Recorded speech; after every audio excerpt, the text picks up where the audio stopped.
What is brand synergy? That is, put simply, companies making sure everything kind of comes together in like one unified goal. How does it affect other things? Let's start with Sonic the Hedgehog. Now, Sonic is a video game franchise that was successful enough to spawn TV shows and movies. So, now, and also the comics, of course. So back in the 90s, you had Sonic SATM, Adventures of Sonic the Hedgehog, Sonic Underground, and then in 2000s, you got Sonic X. So Sega back then didn't care about this stuff. Like SATM's good thing is that it brought eyes from the Western market, and then with Sonic X, it was able to promote things like Sonic Adventure, Sonic Adventure 2. So those things had good marketable value. They were just there to help the games. Fast forward to the 2010s, it really felt like Sega was starting to dip their feet in brand synergy.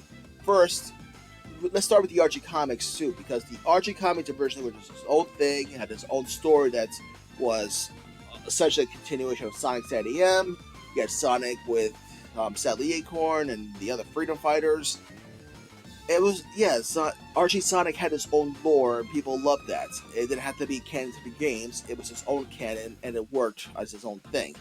So, and then, fast forward to the reboot, they tried to make their reboot more aligned with the games. Like, the stories became a retelling of Sonic Unleashed, except with the Freedom Fighters. The Freedom Fighters themselves got design changes just to seemingly match with the games. But eventually the reboot fell apart because people lost interest in what made the Archie special.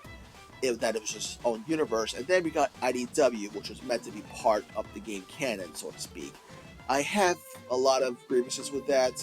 The way IDW is written, it doesn't feel like it's canon to the games. It feels like it probably could take place in the universe, but with the way the characters are written and how, I don't know, something about the comic just feels messy, so I can't really see it as game canon, but apparently Sega wants to.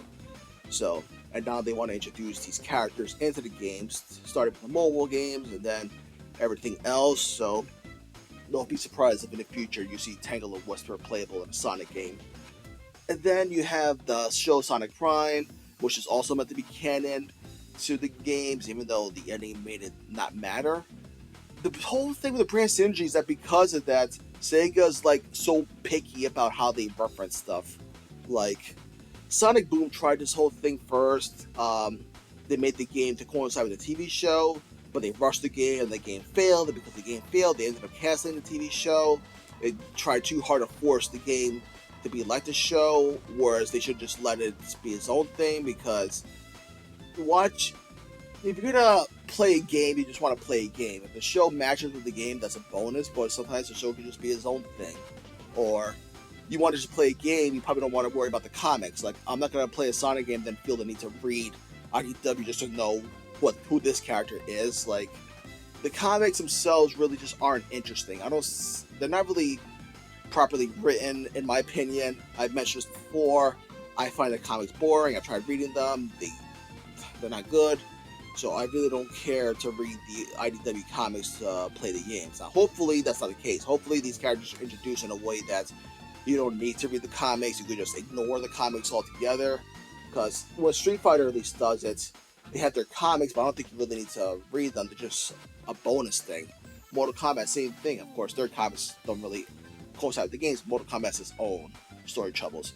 Point is, Sega's so obsessed with the brand synergy that it affects even spin-offs. Like, the spin-offs all have to be canon. They have, like, Sonic Rumble has to be canon. Why does it need to be canon? It's a silly little game. Sonic Rumble has, like, the Smurfs and stuff. Do you want the Smurfs to be canon to Sonic? Then Sonic's having these crossovers with DC and Godzilla. Are they meant to be canon? At least with Sonic crossover with Mega Man, that was not considered canon. It was just his own fun thing. But Sega trying way too hard, and as a result, this affects characters like Sally Acorn, which make it difficult for her to come back. Now, with Sonic Bliss coming out, hopefully that could bring her back. Same with Cosmo. Like, that's gonna be canon, but that doesn't need to be canon. It should just be his own fun thing. But people are so obsessed with canon these days. It's like, holy smokes, just have fun with the freaking product, will ya? This whole thing affects Star Wars, because at first Star Wars had the comics, which added a bunch of lore to the franchise. You had Force Unleashed, which added a bit more, and it was just bonus stuff in the end because you could still enjoy the movies regardless of all this. Now that you have these TV shows on Disney Plus, they retcon certain things out, like Luke Skywalker's wife, Mara Jade. Like, if you're gonna make something from the comics canon, at least give Luke Skywalker a wife, but the movies decided, nope, he's gonna stay single. He's gonna be a miserable old hermit who pretty much lost all of his aura for some reason just to make Rey look good. They're talking about synergy with video games, with Jedi Fallen Order. I like Jedi Fallen Order and Survivor. I'm cool with Cal Kestis being a canon character. Even if it wasn't canon, I'd still like the games. I just see it as his own thing. I don't know how this affects Starkiller, because he's a cool character too, but if the Force Unleashed is knocked out of canon, then that affects Starkiller. On the bright side, at least characters like Starkiller and Mara Jade can appear in the mobile games. Compare that to Sally Acorn, who's struggling with that. Same with like Cosmo, Manica, Sonya, and everyone else. What else is brand synergy effect? Resident Evil. This whole thing with the remakes is kind of a mess because at first the remakes just seemed like, oh, this is just a remake for fun. Video game remakes have existed and they were just like its own thing. I'm pretty sure Final Fantasy's remakes are just its own thing.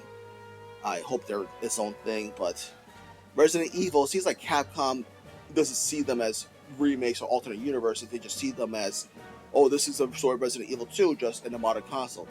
I like the Resident Evil 2 remake, but no, there are a few changes that really don't fit the remake thing, especially how certain events happened, how certain characters died and whatnot, and some characters who were included in the remake that didn't even exist in the original. Then they had the Resident Evil 3 remake, which was a real crap show because they got rid of so much. They ruined Nemesis. They gave these really bad redesigns to some characters, especially Carlos. He looks horrible. Resident Evil 4's remake, okay, I know a lot of people like Resident Evil 4's remake. I can understand why. At least that game didn't remove anything. My biggest gameplay wise is actually good. My biggest nitpick is how they changed certain stories. Like, Leon is way too serious. I understand he's been through a lot, but lots of video characters have been through a lot, and they maintain some sense of optimism. Even Leon, his whole thing was that he tried to maintain hope. In the remake, they tried to turn him into this gritty soldier. He just doesn't fit that gritty soldier type. So they changed certain stories. I feel like some of these changes were just too glaring. They even essentially retconned Darkside Chronicles out, or at least changed it so much that it might as well not even matter. And Ashley, I know a lot of people like Ashley in the remake, but I just found her kind of boring. At least in the original, she was a little spunky. Remake, she came off as a bit of a girl boss and kind of a pain in the ass in her own way.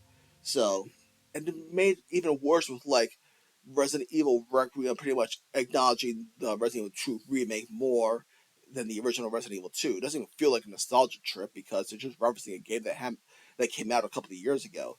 Requiem was its own mess. I have a lot of issues with that too. Um, so much missed opportunities and a total misuse of a legacy character. But yeah, that's what affects Resident Evil. I couldn't even bring up how this affected Mario at one point because when Mario won with the whole brand synergy thing much sooner because after the failure of the '93 Mario movie, Nintendo became very protective of its IP.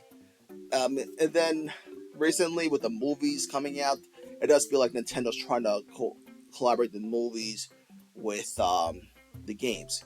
Take Princess Peach Showtime. When the game came out, they changed Peach's face from how she used to look to matching more of the movie's energy. I really hope they don't turn Peach into a girl boss like the movies did. It's like the one thing I don't like about the Mario movies. Like, you look at Rosalina in the Mario movies, at least she's strong, but she's written well and doesn't feel out of character when she fights. So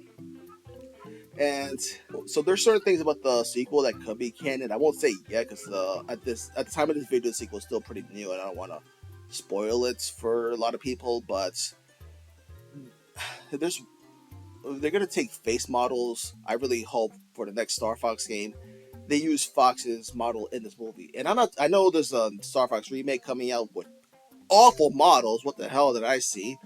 Hopefully an actual Star Fox sequel. will have more of the movies model if they do a sequel, because apparently Nintendo just wants to remake Star Fox 64 for the next 100 years. Are they going to make that supersede the original canon like Resident Evil's doing? No. This whole brand synergy thing started all the way back with like the comics, because Marvel Comics, big offenders to this whole brand synergy thing. Ever since the MCU came out, it felt like Disney wanted to focus on the MCU, and the comics are just made to promote that. That's not how you do it. So the comics should be first and foremost. They are the founding. They are the foundation. The movies should be promoted the comics, not the other way around. Now they're adjusting the comics to fit the movies. For example, Iron Man's personality was much different in the comics, but then the movies came along, made him snarky, so the comics want to make him snarky. Spider-Man's been kind of wonky a few times. Like, I feel like the comics just want to keep him as this eternal youth compared to the movies. DC's been struggling too because the movies affect their franchise. Marvel and DC is kind of so much history with that one, and I can't. It's hard to get into. But yeah, when they change the comics to match the movies, you know you're doing something wrong. Like, especially with like Nick Fury, he went from looking a certain way in the comics, the movies come out, now they want the movie, now they want the way he looks in the comics to match the movie, or something like that, and that's kind of an obvious change. The comics at one point even tried getting rid of the Fantastic Four and the X-Men because there was a time when Disney didn't own the movie rights to the X-Men and the Fantastic Four, so they tried to downplay them in the comics. That's ridiculous. You don't just retcon this stuff for a movie franchise. Marvel, first and foremost, is a comic book franchise, so what they did was really scummy. At least now they have the rights to the movies and junk, but what if they couldn't get Spider-Man? Like, there was a time Marvel Studios didn't own the rights to Spider-Man, and there's no way in hell they would have ever, like, tried to pretend Spider-Man doesn't exist, or try to downplay Spider-Man, because you just don't do that. He is Marvel Comics, so thankfully they worked out a deal with Sony. But at this point, I don't even know what to think with this stuff. This whole brand synergy thing is a blessing and a curse in a way. It affected so many franchises. But, you know, it's to each their own. Some people probably like these changes. So, and there's probably people out there who like the IDW comics from Sonic. They like their remix of Resident Evil, and no shame on them. Me, I just feel like it's so these differences and stuff are so glaring. So, but yeah, if you have something to say about that, I'm all ears. Try to just try to have fun with this stuff in the end. I'll see you around. Peace out.